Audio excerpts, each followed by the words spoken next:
Myanmar is undergoing its most important political and social transformation in over half a century.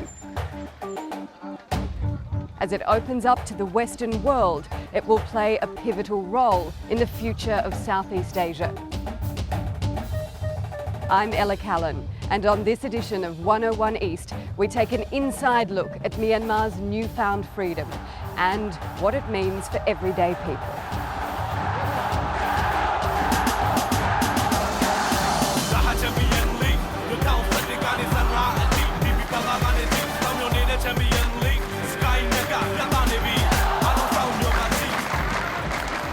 Today, Myanmar, formerly known as Burma, is a place of rapid and exciting change.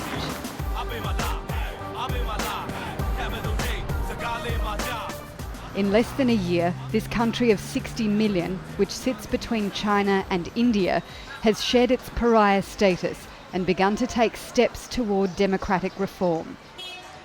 To some, it's a time of great opportunity. To others, a time of uncertainty. We've had 50 years of military rule after almost a century of colonialism. So it's very difficult to point to actually a very good period in modern Myanmar history. Right after independence, there was massive insurrection, communist-led insurrection. There were ethnic rebellions, and then that was followed within 10 years by army rule and a shutting down of the country to the outside world. Myanmar's difficult past gives it little direction for a brave new future. Military dictators have been replaced by a nominally civilian government. This is not a revolution, this is an evolution. And two important things have happened. One is that the old leaders have retired, and the second is that the structures of governance have been reformed and changed. 12 months ago, few believed the new president, Thein Sein, would lead the country through a series of dramatic reforms. He surprised the world by releasing hundreds of political prisoners, including pro-democracy leader Aung San Suu Kyi, who is now running for parliament. He also began a series of economic reforms, stood up to China by cancelling a major dam project, and eased censorship on the media. On the streets of the former capital, Yangon, there is a feeling of hope like never before. It's really quite a remarkable transition in the sense that the current leaders of the country who are driving this transition were formerly very senior members of the military regime. So it's not a situation as we've seen in the Arab world where public pressure has led to changes, nor is it a revolutionary situation where a new leadership has come in and changed the direction of the country. This is the old order deciding to change, and that's very rare. Myanmar's about turn has happened without Facebook or street protests, but it has been no less groundbreaking. As a foreign journalist, I've travelled widely through Myanmar undercover until now. With no restrictions and no minders, I'm free to ask people what they think about their country being out in the open. You have confidence to speak about politics? Yeah. Because it is not crime. It's okay. But I'm surprised is now our country is more interested in politics, very freely. This is a surprise. The last year, if I say it like that, it's okay. You wouldn't believe it. Thurizor is doing something he could have been jailed for 6 months ago. Interviews were almost impossible in the old Myanmar, so we're enjoying the luxury of open conversation in one of Yangon's famous roadside tea shops. The 23-year-old is pushing new boundaries by studying political science, a topic previously off limits in educational institutions. He believes opposition leader Aung San Suu Kyi will win one of 45 seats in the country's new parliament, being contested in a by-election. We have two leaders in Myanmar now. One is Aung San Suu Kyi, second is U Thein Sein. Everybody believes that now. Usually the parliament, they do the good future for the national reconciliation. I think that she can do the minister. I think foreign minister or something like that, foreign minister or educational minister. Aung San Suu Kyi's National League for Democracy is campaigning on the streets, the most visible signal to the rest of the world that Myanmar is changing. But I wanted to see beyond the star power of the country's most famous woman, to find out how life has changed, if at all, in Myanmar. As we drive through town, Thurazor points out people openly wearing NLD t-shirts and bearing stickers on their cars. Yangon's streets are run down after years of neglect and economic isolation. But there are signs of change, like new car imports and cheaper mobile phones. Myanmar's road of reform, like its old taxis, will be a bumpy ride. The country's true spirit, according to Thurazor, lies here, at the football. Despite its isolation, Myanmar's developed a passion for the game that borders on fanaticism.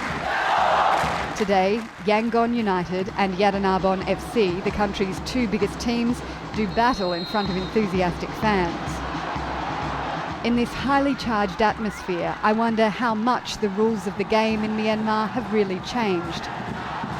I can feel the mood here has lifted, but it's hard to see years of corruption and military cronyism disappearing overnight. The chairman of Myanmar's Football League, Zorzor, is one of the nation's richest business tycoons. His Max Myanmar empire includes banks, construction, mining, petroleum, and huge infrastructure projects.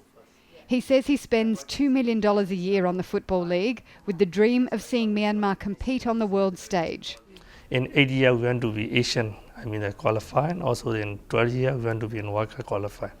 That is our dream. Of course, you should dream for that. This is for the country. Zorzor is still on the blacklist of Western sanctions designed to punish the country's former authoritarian regime. But like many, he's circumvented restrictions imposed by Europe and the United States and made his fortune. I'm not doing any illegal business, okay?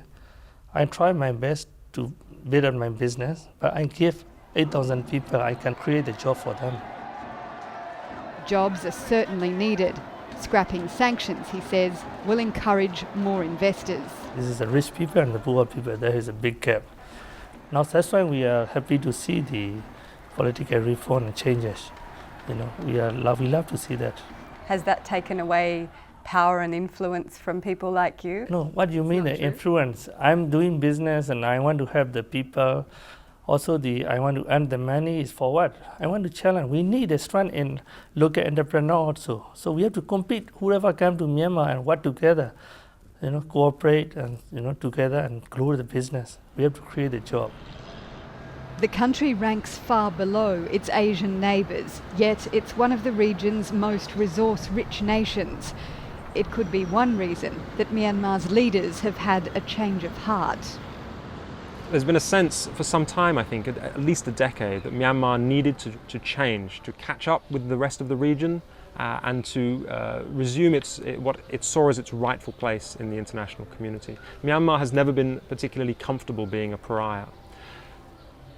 The old dictator, Than Shwe, was too old and too fixed in his views to take on the challenge of changing the country, fundamentally reforming the country. But through his retirement and through the structures that he set up, he created the opportunity for younger officers who were keenly aware of the need for change to put in place the reform process that we see now.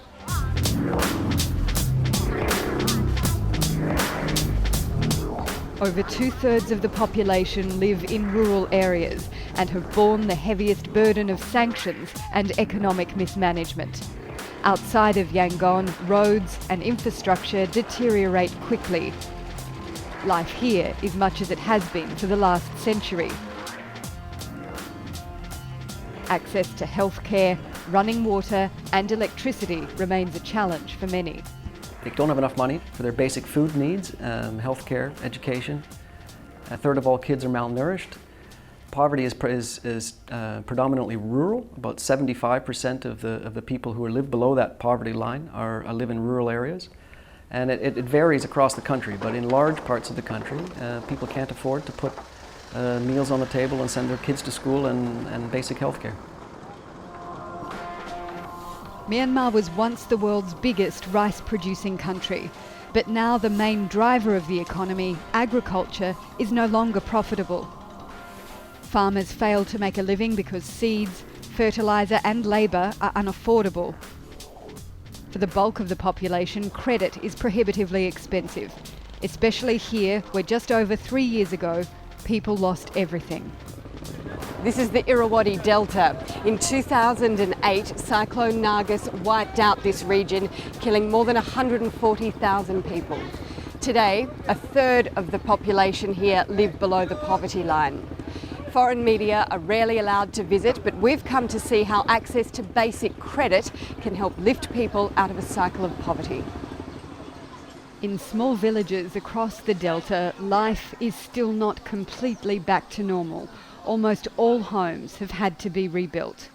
Without money from foreign donors, Than Tay and her family would not have been able to restart their lives.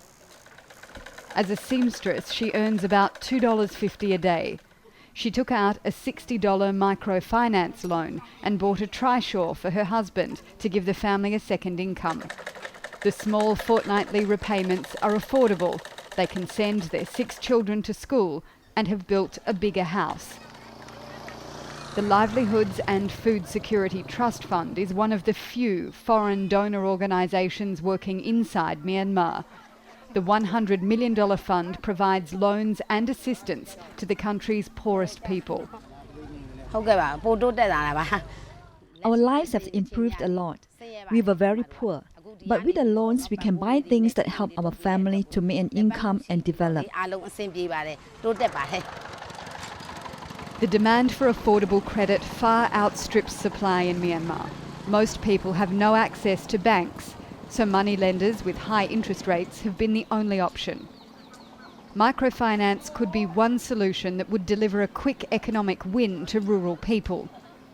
Unlike in neighbouring countries where microfinance has sometimes led to too much debt, repayment rates in Myanmar are almost 100%. I think we have a chance here to do it right. Provide access to affordable credit, but do it in a responsible way. I think that's definitely got to be a big part of what the international community does here over the next few years. International sanctions have made it difficult to provide assistance. Foreign aid to Myanmar is the lowest per capita of all nations in the UN's category of low human development. In 2009, Myanmar received $7 per person in aid, compared to an average of $77 among other countries in that category. Each person in Cambodia receives about 7 times more assistance than the average citizen in Myanmar. In Laos, it's about 5 times. And I just don't think that's right. The US and Europe have promised more aid if the Myanmar government can prove it's committed to democratic reform. I think it's a dangerous game to be linking increased humanitarian assistance and development assistance to the government's progression on a political agenda.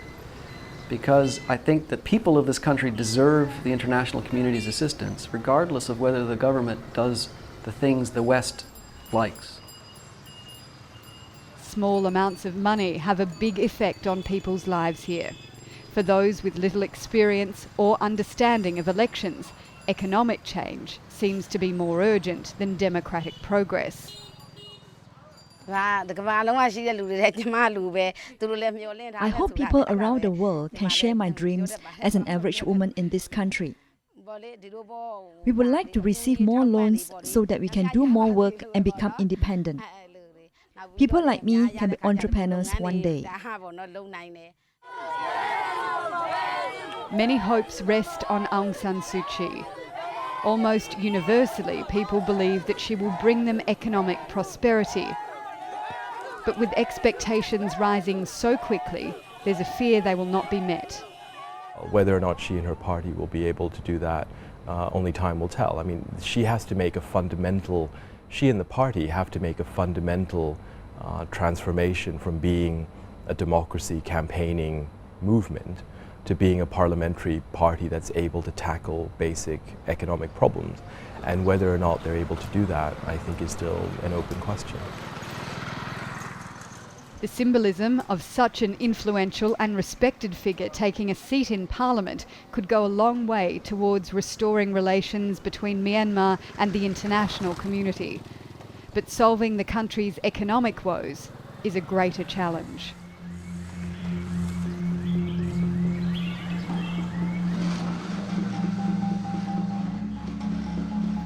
Outside Myanmar, a large part of its working population is playing a key role in other economies in the region. Millions of people have escaped Myanmar as migrant workers, sending money home to their impoverished families. These workers are the main source of cheap labour on fishing boats, in factories and hotels. Some 2.5 million migrant workers from Myanmar live here in neighbouring Thailand, where they'd come looking for jobs and a better life. But trafficking and exploitation is rife. Many are watching what's happening in their own country and wondering if it's time to go home. In Samut Sakhon, a district close to Bangkok, the streets are filled with workers from Myanmar. Although most have escaped decades of armed conflict in ethnic areas, they're not considered refugees. They live in constant fear of the authorities and with few rights. Most people I've met here say they would rather be at home if they could get jobs. In our villages, we were forced to work as porters for government soldiers, but now they are almost gone. Before, we didn't even have time to do our own work because we had to do forced labour for them. I assume that now we can do our own work if there is no more work for us to do for them. Aung Naung So has been in Thailand for the past 7 years with his wife. His story is common. He fell victim to people traffickers and was put to work on a fishing boat. The way they spoke to us was very bad. When the work wasn't going well, sometimes they would fire a gun into the air to threaten us. There were some who lost their lives while working, getting tangled in fishing nets and falling overboard. He now works in a plastics factory where he earns $200 a month, but he's giving it up to go home. He's heard that government soldiers have withdrawn from his village after a ceasefire with ethnic groups. He plans to work with his family on a rubber plantation, but in future wants to get a job in the special economic zone being built near his village in Myanmar's east. I ask if he will make the same amount of money at home. No, but I look to what we earn here and what we have to spend here, and it will end up being almost equal. We do not have many savings, even though I've stayed here for a long time. I just can't see how there'll be any progress for me here. Even though Myanmar's economic recovery is yet to begin, hope is taking Aung Naung So home. But he will find a very different Myanmar from the one he left.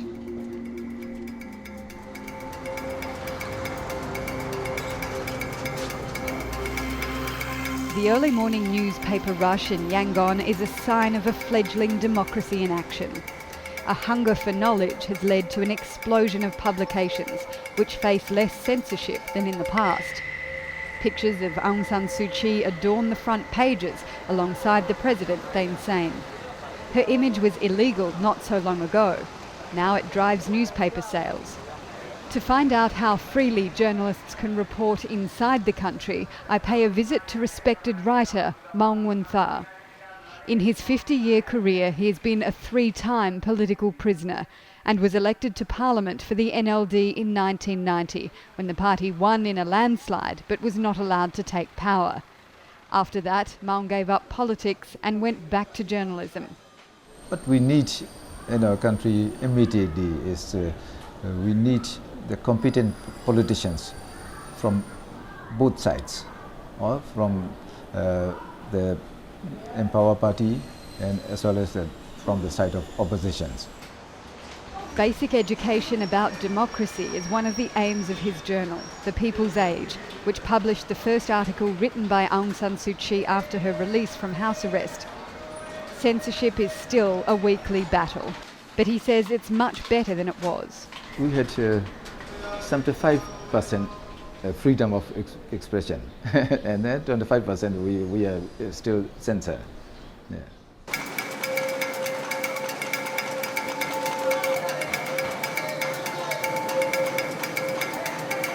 There is some way to go towards creating a free press in Myanmar. Plans are afoot to allow 173 newspapers and 124 magazines to publish without scrutiny of censors. New laws are being drafted in Parliament which would give the country some of the most liberal press laws in Southeast Asia. Broadcast laws are also being drafted. But while the media's gained a degree of freedom, it's also under attack. In 2 cases, the government's filed defamation cases against journalists for stories they've published. Myanmar's reforms are speeding up, but the country is still defining freedom of speech.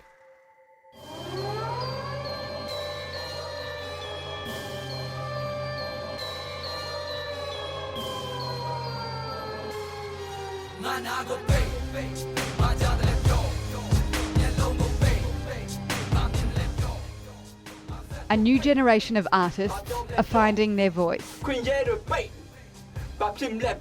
Anega is a member of Myanmar's original rap group Acid. Some band members spent time in prison for political activities, but now they're recording a song for an election album being launched by the NLD. Our song is name is Open the Door. So when you shut our ear, what do you hear? And when you shut our eyes, what do you see? When you shut our mouth, what can we tell? When you control all of our opportunities and all of the things, so what it's gonna be? So people will get revolt. Anega is surprised these strong lyrics got passed by the censors, and he's encouraging others to take the opportunity to speak out. But he admits it's not easy in a country that's faced so much repression. People need to get their power in their hands. That's the main thing our people need to do. If they're afraid, look, we will stay like this for next 100 years. He says Myanmar's people, like its politicians, are still learning about democracy. What sort of policies would you like to see both government and NLD do to help people? Honestly, we never heard policies from the both sides. But someday they will reveal their policies. Myanmar's people are not yet awakened to how they can shape their country's future. And politicians who have had years in the military or who've been locked up as political prisoners are learning for the first time how to be lawmakers. But the optimism in Myanmar today is difficult to ignore. On the one hand, it is difficult not to share at least some degree of that optimism, because clearly we have a government that is trying to reform in a positive direction, a government that is more eager to sort of meet popular expectations than any government in half a century in Myanmar. But at the same time, it's difficult to be too optimistic because of the huge lack of the sort of technocratic and management capacity that's necessary to meet the enormous challenges that the country is facing. Myanmar risks being overwhelmed by its own pace of change. A sense of hope brings big expectations that people will see dramatic changes in their everyday lives. Economic reform, of course, is far more difficult than political reform. It will take time, but the expectations created by the political change are there now. And it's very important for the government to be able to quickly meet some of the rising expectations of the population to ensure that the country remains solidly behind the reform process. I can't help but feel daunted for Myanmar and the vast challenges it faces. The barriers that have separated it from the rest of the world are beginning to fall away. A once closed country at the crossroads of China and India, Myanmar is now turning to face the West. It could become Asia's next tiger economy or fall victim to predatory companies and governments. Myanmar's biggest opportunity in half a century is also its greatest challenge.